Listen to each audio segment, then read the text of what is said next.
Você sabia que um dos maiores medos da humanidade é o de falar em público? Um dos maiores medos é a pessoa ficar na frente de outras e falar a essas pessoas. Se não é você que tem esse medo, provavelmente é alguém que está do seu lado. É um dos maiores medos da humanidade, de falar para outras pessoas. Mas, você sabia qual é o maior medo? Você sabe qual é o maior medo? O maior medo da humanidade é de morrer. O maior medo que as pessoas têm é da morte. Não tem medo que supere esse. Nós que somos cristãos, que nós cremos em Jesus, nós aguardamos a vinda de Jesus, o arrebatamento, a volta dele, e nós cremos que ele voltará. Mas, se Jesus não voltar no nosso tempo, todos nós nos encontraremos com ele passando pela morte. Então, se ele não voltar, nós precisaremos passar pela morte. E esse é um obstáculo a ser vencido. Esse é o último obstáculo que nós precisamos vencer na nossa vida. Abra sua Bíblia comigo, lá em 1 Coríntios, capítulo 15, versículo 26. 1 Coríntios 15, 26, diz assim: o último inimigo a ser destruído é a morte. Leia na sua Bíblia: o último inimigo a ser destruído é a morte. Repita comigo, fale bem alto, vamos todos juntos. 1, 2, 3. O último inimigo a ser destruído é a morte. Feche teus olhos, vamos falar com Deus.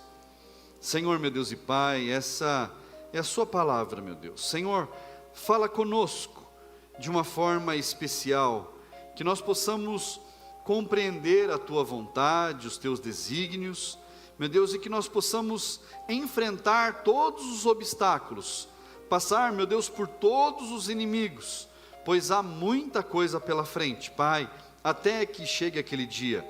Mas, meu Deus, nos ensina o teu caminho, Pai, e o caminhar contigo a cada dia, em nome de Jesus, amém. Você pode se sentar no seu lugar. Graças a Deus. O último obstáculo a ser vencido, o último inimigo a ser vencido é a morte. É a morte. Então, você sabe que você vai ter que passar por isso, se Jesus não voltar na sua vida, se Jesus não voltar para todos nós teremos que passar por isso. Então, se há medo em passar pela morte, esse medo ele precisa ser superado, e tem que ser superado hoje, em nome de Jesus. Precisa ser superado. E eu não vou perguntar aqui se você tem ou deixa de ter medo da morte, mas principalmente para quem está lá fora, para quem não conhece Jesus, o medo da morte é algo absurdo.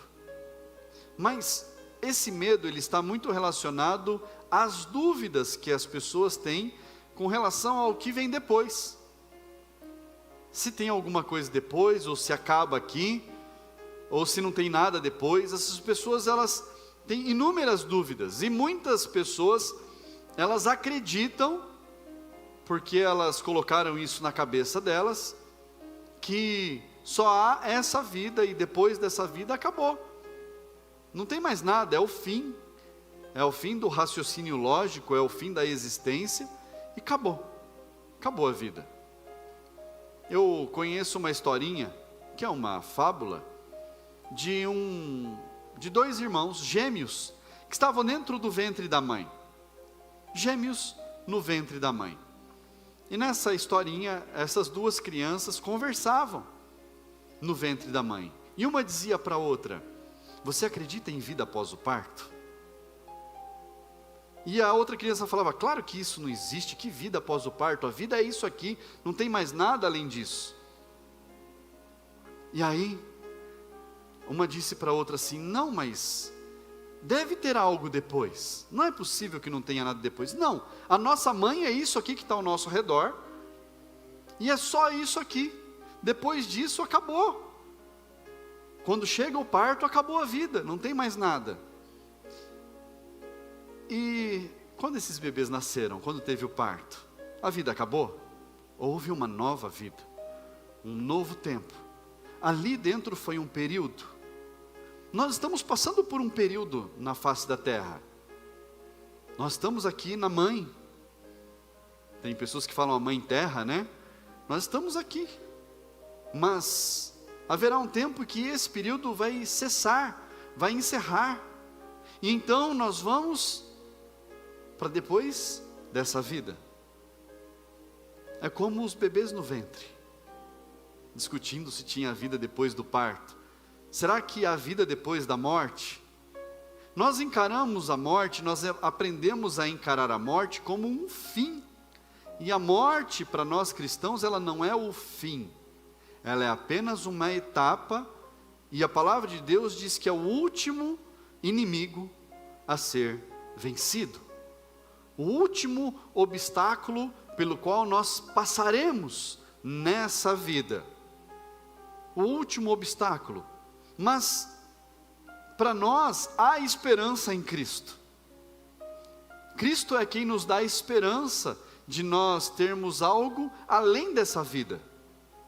É Ele que nos garante que nós teremos alguma coisa depois. Lá no Evangelho de João,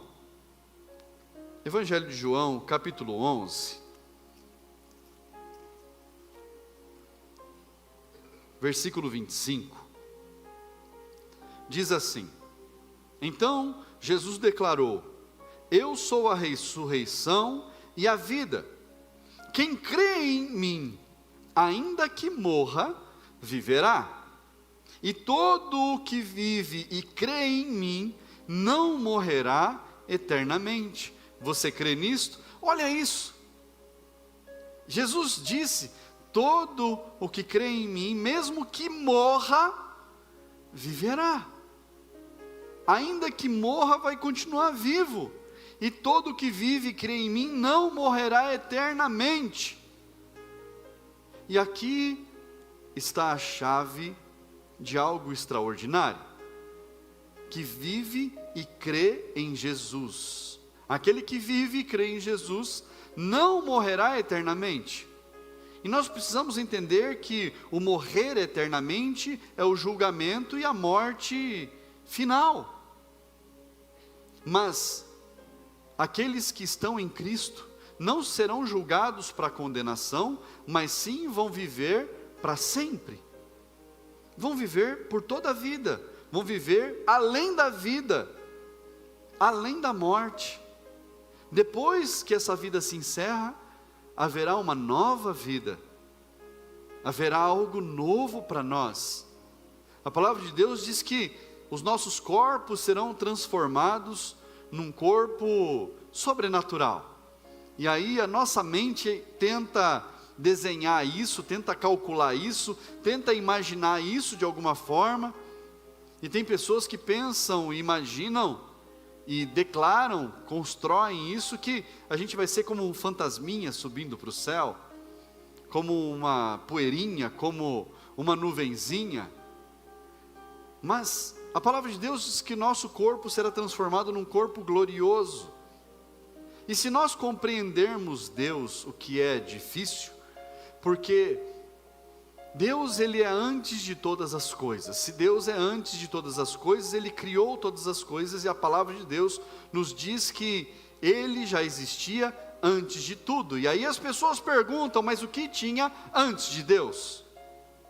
Não existia nada antes de Deus, porque Deus já existia antes de qualquer coisa, porque a nossa cabeça pensa num tempo cronológico, num tempo linear, e Deus não está nisso.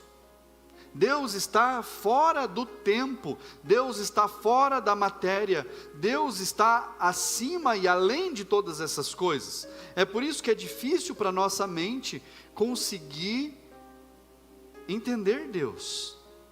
E o mais sábio dos mais sábios, com palavras não consegue descrever Deus, porque nós sabemos que o universo ele é gigantesco. De um ponto ao outro do universo, existem quase 14 bilhões de anos-luz de distância de um ponto ao outro do universo. Se você fosse viajar de um ponto ao outro, na velocidade da luz, você teria que andar por quase 14 bilhões de anos. Quase 14 bilhões de anos. E a gente vive aí os 70, 80, 90, 100. A nossa vida é um sopro, a palavra de Deus diz. No tempo, na linha do tempo. Então Deus, Ele criou o universo, então para Ele criar o universo, Ele tem que ser maior do que o universo. Isso é algo fascinante. Então, como é que nós imaginamos que o nosso corpo vai ser um corpo glorioso, se nós não conseguimos sequer arranhar a superfície da descrição de Deus? Deus, Ele é tremendo, é grande, é maravilhoso, é sublime, é sobrenatural. Eu posso colocar tantos quantos forem os adjetivos, e ainda assim vai estar muito longe de descrever quem é Deus. Mas nós precisamos entender a grandeza dEle. A palavra de Deus diz que Ele é onisciente, que Ele sabe todas as coisas, Ele sabe de tudo. Que Ele é onipresente, que Ele está em todos os lugares e em todos os tempos ao mesmo tempo. E Ele é onipotente, porque Ele pode todas as coisas, Ele pode qualquer coisa.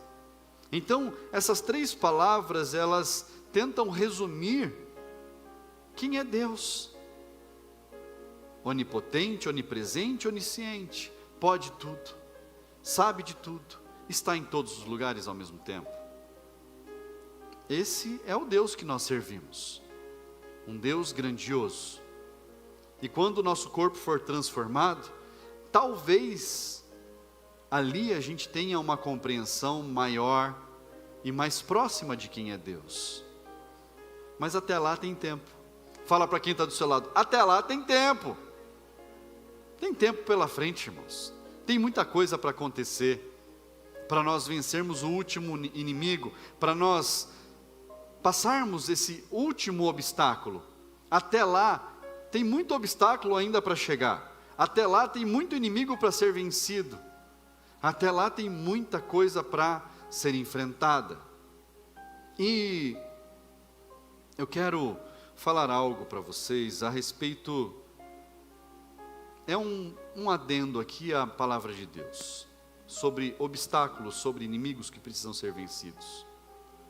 Nós precisamos intensificar as nossas orações pelas nossas casas e pelas nossas famílias.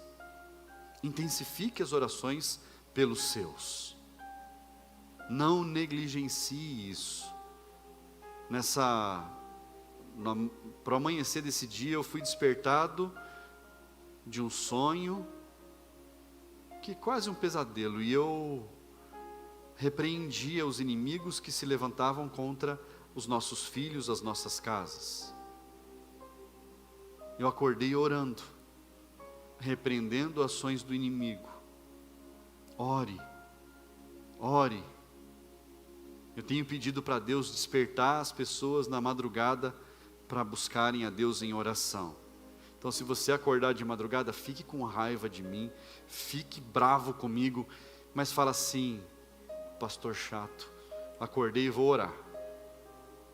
Às vezes você vai acordar para ir no banheiro, às vezes você vai acordar porque você está com sede, mas saiba que Deus está te despertando para você orar pela sua casa e pela sua família. Ore, nem que seja por 1 minuto, 2, 3, ore, apresente os seus em oração. Você vai ser despertado nas madrugadas, seja por um cachorro latindo, seja por uma moto fazendo dananana, malditos sejam, mas ore, ore, seja pelo que você for despertado, ore. E aí, a hora que você dormir, você dorme. Mas enquanto você estiver acordado, apresente os seus em oração. Intensifique as orações. Amém, irmãos? Graças a Deus. Jesus, Ele nos dá esperança. Nós lemos aqui, que Ele fala que ainda que esteja morto, viverá. Mas Ele mesmo destruiu a morte. Ele tirou o poder da morte. 2 Timóteo, capítulo 1,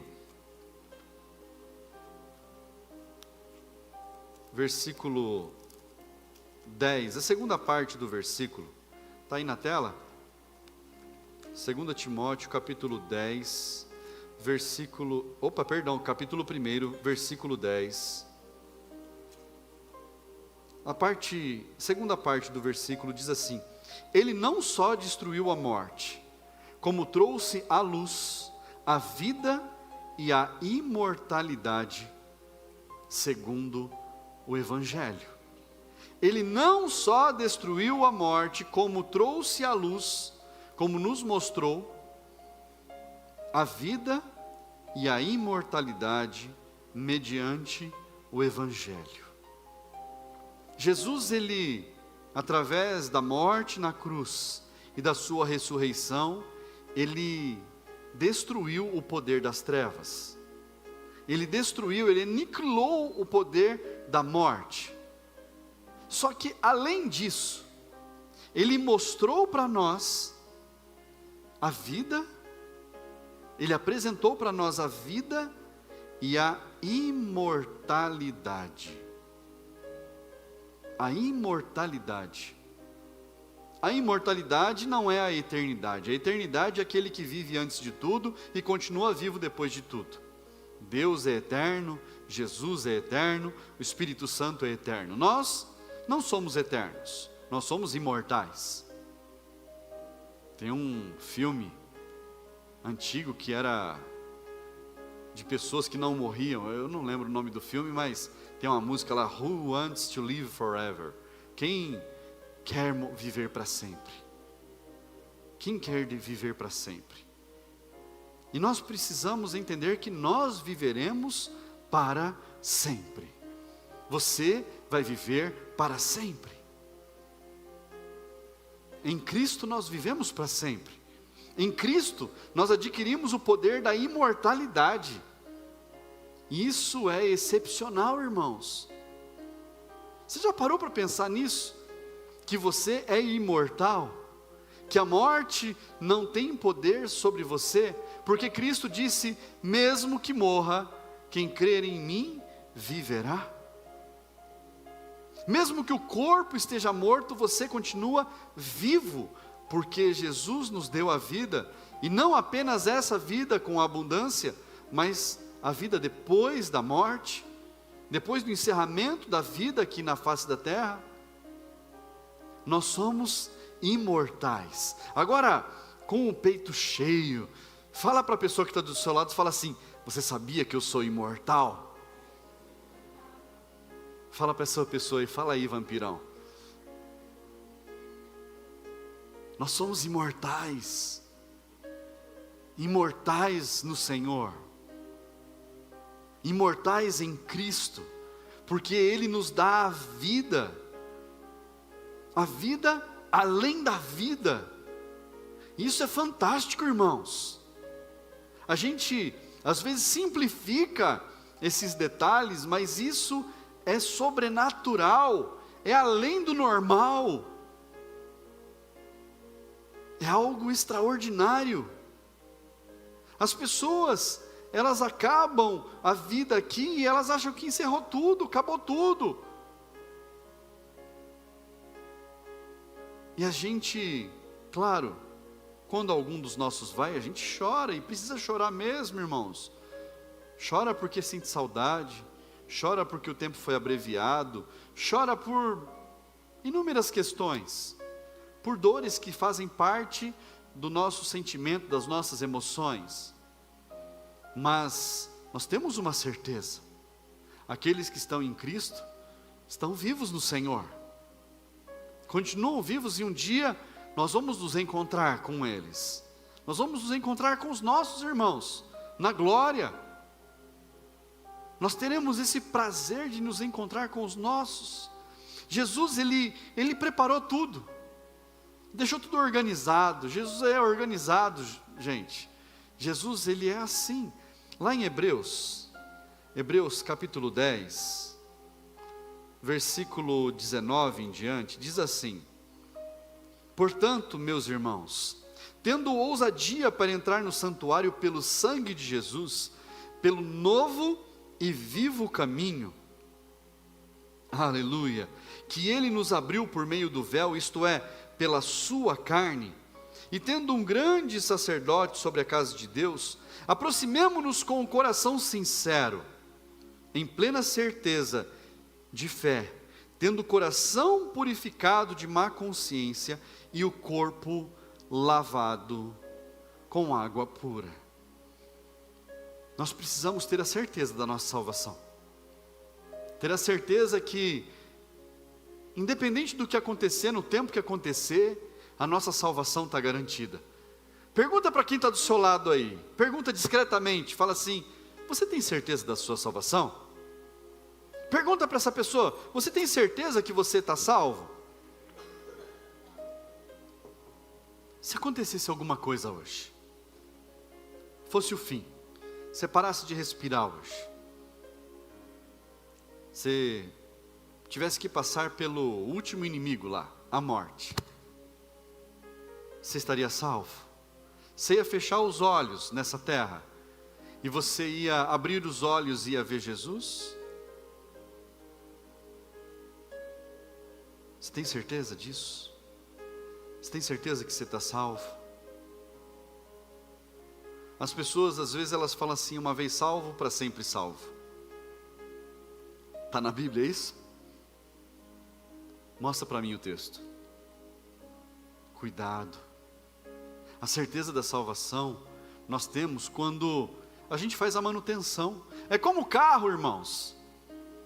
A gente põe a gasolina, o combustível para andar com o carro, mas o combustível ele vai acabando. Acontece só no meu carro ou no de todo mundo? Acontece no de todo mundo, né? Vai acabando o combustível, aí uma hora a gente tem que parar no posto, abastecer de novo. De tempo em tempo tem que fazer a troca do óleo, tem que fazer as manutenções. Essa manutenção garante o prolongamento da vida do carro, garante a saúde do motor, garante a integridade de quem está andando no carro, garante a segurança, e garante que a gente vai pegar o carro, vai ligar ele, vai sair daqui e vai chegar ali, porque a manutenção está bem feita, porque tem combustível no tanque. Não é assim, irmãos? Se é assim com um negócio que vai ficar aqui, ó, e quando Jesus voltar, quem quiser ficar com o meu carro, fica à vontade, mas você vai estar com Jesus também. Então, esquece. Se a gente se preocupa, às vezes, com um veículo que precisa de manutenção para a gente poder circular, andar, a nossa vida precisa de manutenção. A nossa salvação precisa de manutenção. Nós precisamos colocar o combustível no tanque, nos alimentarmos da palavra, senão não anda. E aí? Precisa chegar daqui ali. Jesus está voltando e não tem óleo para alimentar as lâmpadas, não tem combustível para fazer o motor funcionar. E agora? Como é que vai fazer? A certeza da salvação nós temos quando a manutenção é bem feita, irmãos. A certeza da salvação nós podemos ter quando nós somos constantes no Senhor. Ser constante é você estar presente. Ser constante é você permanecer fiel. Ser constante é você dar o seu melhor em todo o tempo para Deus. Seja naquilo que você vai trazer diante do altar, seja naquilo que você vai entregar diante do altar, na sua adoração, no seu louvor, na leitura da palavra, nas consagrações. Seja constante. Fala para quem está do seu lado: seja constante. Precisa fazer a manutenção, irmãos. Mas nós precisamos ter a certeza da salvação para nós vencermos o último inimigo, para nós podermos superar esse último obstáculo. Com a certeza da salvação, nós certamente, irmãos, não teremos medo da morte. Porque no dia que ela chegar, você já viu, e aí é algo meio macabro às vezes, a pessoa está lá no caixão, e os comentários vêm depois do velório. Você viu? Estava com uma cara de amargo, de triste, de dor. Talvez você já tenha comentado isso, talvez você já tenha ouvido algo a respeito. E às vezes, a gente vê a pessoa e fala assim: nossa, estava leve, estava com uma aparência de um sorriso no rosto, estava com uma aparência serena, tranquila. Não é assim, irmãos? Eu acho, isso é eu que acho, que isso tem a ver às vezes com o último momento que a pessoa passou ali, nessa vida. Isso sou eu que acho. Talvez você ache também a mesma coisa. Mas que a gente possa ter o sorriso no rosto naquele último momento, naquele último dia. Ontem nós tivemos um treinamento para as lideranças de mulheres do estado de São Paulo. A pastora não pôde ir, ela deu dois ingressos para 2 pessoas daqui que foram para lá e puderam acompanhar. E lá teve um testemunho da David Titus, uma grande mulher de Deus. Ela escreveu inúmeros livros: O Poder da Mesa, O Poder do Lar, livros que abençoam famílias pelo mundo todo. E a filha dela foi pregar ontem lá, foi dar um treinamento para as mulheres, Trina Titus, são americanas. E ela apresentou um vídeo da mãe dela, com toda a família reunida, uma mesa linda, irmãos, muita gente sentada ao redor daquela mesa, e a família gravou o vídeo daquela mulher. Essa David Titus já faleceu, ela morreu no final do ano passado, ou no começo desse ano, não tenho certeza, mas ela falando com a família, declarando que os médicos tinham mandado ela ir para casa, porque não tinha mais nada para fazer pela saúde dela, porque o câncer já tinha tomado tudo, e era para ela viver todos os dias que ela pudesse viver intensamente, porque cada dia para ela seria um novo presente, porque ela não tinha muitos dias pela frente. E ela está ali, dando uma aula para a família dela, a respeito de família, a respeito da vida, a respeito de estar junto, a respeito da salvação, a respeito da nova vida. Ela falando, declarando como foi a vida dela. E são alguns minutos de vídeo em que ela tem a oportunidade de estar assentada com toda a família dela, ensinando coisas de Deus. E a família toda filmou ali, tem o vídeo, é lindo demais. E ela encerra a fala dela agradecendo a família por estarem todos unidos e servindo a Cristo. Isso não tem preço. Não sei quantas dúzias de netos, quantos bisnetos, uma família gigante. A mãe dela estava ali, a mãe dela hoje tem 102 anos. Olha só. E depois daquela fala dela, depois daquela conversa que ela teve com a família, e ela declara que aquele momento era único, porque durante a vida ela não tinha conseguido reunir a família toda daquela maneira como eles estavam reunidos ali, com todos ali presentes. E eles comeram juntos, participaram juntos ali, e 4 dias depois ela faleceu. Apenas 4 dias. Irmãos, nós não sabemos o dia de amanhã.